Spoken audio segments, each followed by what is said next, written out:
محمد ادریس صاحب، بخاری شریف میں حضور پاک کا ارشاد ہے کہ اس طرح نماز پڑھو جس طرح تم مجھ کو نماز پڑھتے دیکھتے ہو۔ سوال یہ کہ حضور نے کس طرح نماز پڑھی جبکہ بخاری شریف میں حضور نے رفع یدین کی نماز پڑھی ہے؟ بخاری شریف میں حضور نے رفع یدین کی نماز پڑھی ہے۔ دیکھیے، حضور نے مختلف طریقوں اختیار کیے مختلف اوقات میں۔ اب صحابہ کا طرز عمل یہ ہوتا تھا کہ مثلاً ایک روایت آتی ہے کہ ایک صحابی حضور سے ملنے آئے، کوئی بدوی تھے، دیہات کے آدمی تھے، انہوں نے حضور کو دیکھا کہ آپ کا گریبان کھلا ہوا تھا، آپ نے بٹن لگائے ہوئے نہیں تھے۔ پھر انہوں نے ساری عمر اپنے گریبان کے بٹن نہیں لگائے کہ میں نے محمد کو اس طرح دیکھا ہے صلی اللہ علیہ وسلم۔ اب یہ ان کا جذبہ ہے، ان کی نیکی ہے، اتباع کا جذبہ ہے۔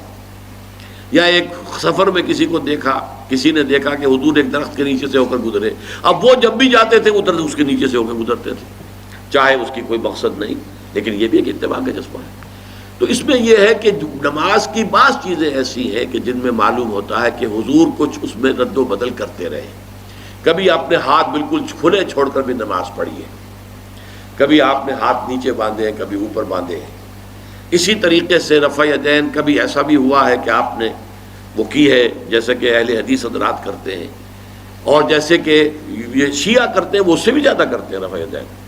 اہل حدیث سے آگے ہیں، وہ بہت آگے ہیں رفع یدین کے اندر۔ اور ایک رائے یہ ہے کہ حضور نے آخری زمانے میں آ کر سارے رفع یدین چھوڑ دیے تھے سوائے یہی جو تکبیر تحریمہ کے وقت ہے۔ اب یہ روایات، اب یہ بحث ہو جائے گی علمی، کس روایت کا کیا مقام ہے، کس کی کیا حیثیت ہے۔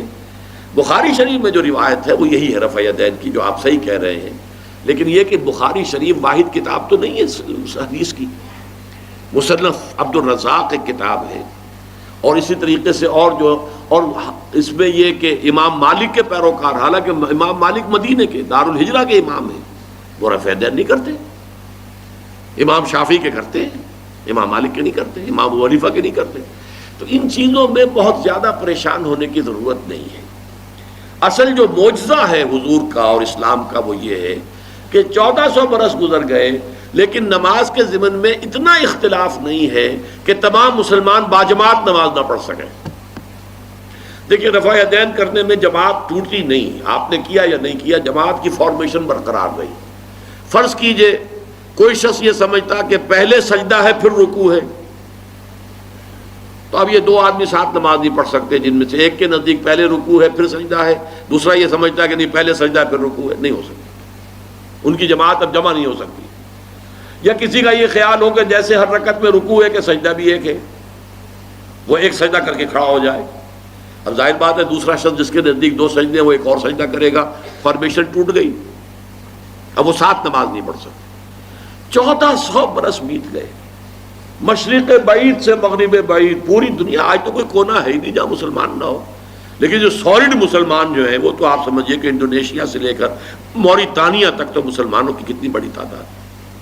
لیکن کہیں ایسا نہیں ہے کہ آپ کی فارمیشن ٹوٹتی ہو، کوئی ایسا مسلک نہیں ہے جس میں یہ خیال ہو کہ مغرب کی رکعت میں 2 ہیں جیسے فجر کی ہے، نہیں، وہی 3 رکعتیں ہیں۔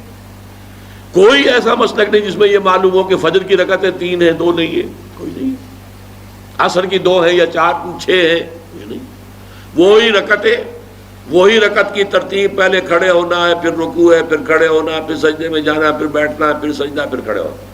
فارمیشن نہیں ٹوٹتی، شیعہ ہو، سنی ہو، اور اس میں حنفی ہوں، مالکی ہوں، شافعی ہوں، حنبلی ہوں، زیدی ہوں، ظاہریہ ہوں، کوئی بھی ہوں، کسے باشد، تمام مسلمان مل کر جماعت سے نماز ادا کریں گے اور ان کی جماعت ٹوٹتی نہیں ہے۔ یہ ہے جس کو ہمیں سمجھنا چاہیے۔ یہ کیوں ہے؟ صلو کما رأیتمونی اصلی، کہ حضور کی کو جس طرح دیکھا صحابہ نے نماز پڑھتے ہوئے ویسے نماز پڑھ رہے ہیں، صحابہ نے ویسے نماز پڑھی، پھر آپ کے بعد تابعین نے اسی طریقے سے نماز پڑھی، پھر اس کے بعد تبع تابعین نے پڑھی، نسل بعد نسل منتقل ہو رہا ہے۔ باقی تھوڑا تھوڑا اختلاف اگر ہے تو اس کے لیے زیادہ پریشان نہیں ہونا چاہیے۔